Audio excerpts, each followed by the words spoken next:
मई 2020 जब देश ने अपने 5 योद्धाओं को खो दिया। कर्नल आशुतोष, मेजर अनुज सूद समेत 5 सिपाही आतंकी मुठभेड़ में शहीद हो गए। तो फिर एक बार फिर से पाकिस्तान को सबक सिखाने के लिए सर्जिकल स्ट्राइक की मांग की जाने लगी।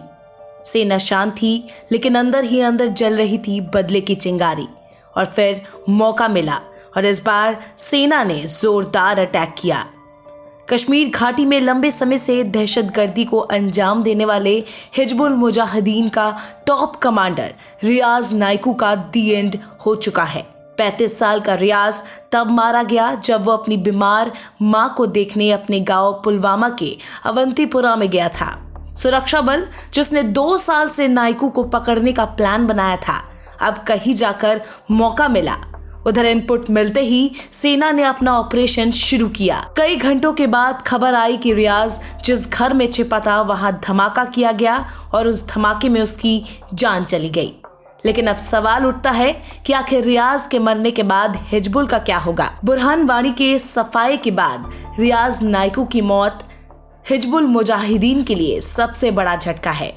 उस समय बुरहान स्थानीय युवाओं को जोड़ने का चेहरा था। बाद में मूसा और नाइकू ने उसकी जगह ले ली। साल 2017 में मूसा के अलग होने के बाद उसने संगठन को एकजुट करना शुरू किया।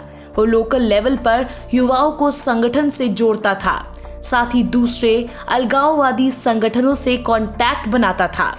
नाइकू अपहरण से लेकर सोशल मीडिया में वायरल वीडियो के जरिए अपना आतंक बनाए रखता था। सेना और नौकरशाहों के परिवारों को अपहरण करने का एक अलग ही रिवाज उसने शुरू किया था।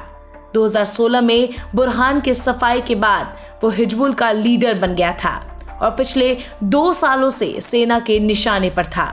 ऐसे में वाकई नाइकू के मारे जाने से कश्मीर में हिजबुल के नेटवर्क पर निश्चित तौर पर गहरी चोट हुई है। साथ ही घाटी में और भी कई नए अलगाववादी संगठन जैसे TRF, the resistance front, TMI, Tehreeke Millate Islami और गजनवी फोर्स जैसे हिजबुल मुजाहिदीन के लिए खतरा बढ़ा सकते हैं। वैसे भी 2016 की तरह बुरहान वानी और फिर पुलवामा हमले में शामिल आतंकियों को सेना ने चुन चुन कर ठिकाने लगाना शुरू किया। उससे हिजबुल पहले से ही सक पकाया हुआ था और अब कश्मीर में मौजूद उसके टॉप कमांडर के एनकाउंटर के बाद उसकी कमर टूट चुकी है। नाइकू को मार गिराने के बाद हिजबुल के लिए संभलना अब आसान नहीं है।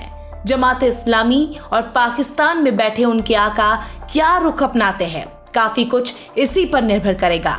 उधर सुरक्षा बल भी संगठन के सफाई का ये मौका चूकना नहीं चाहेंगे।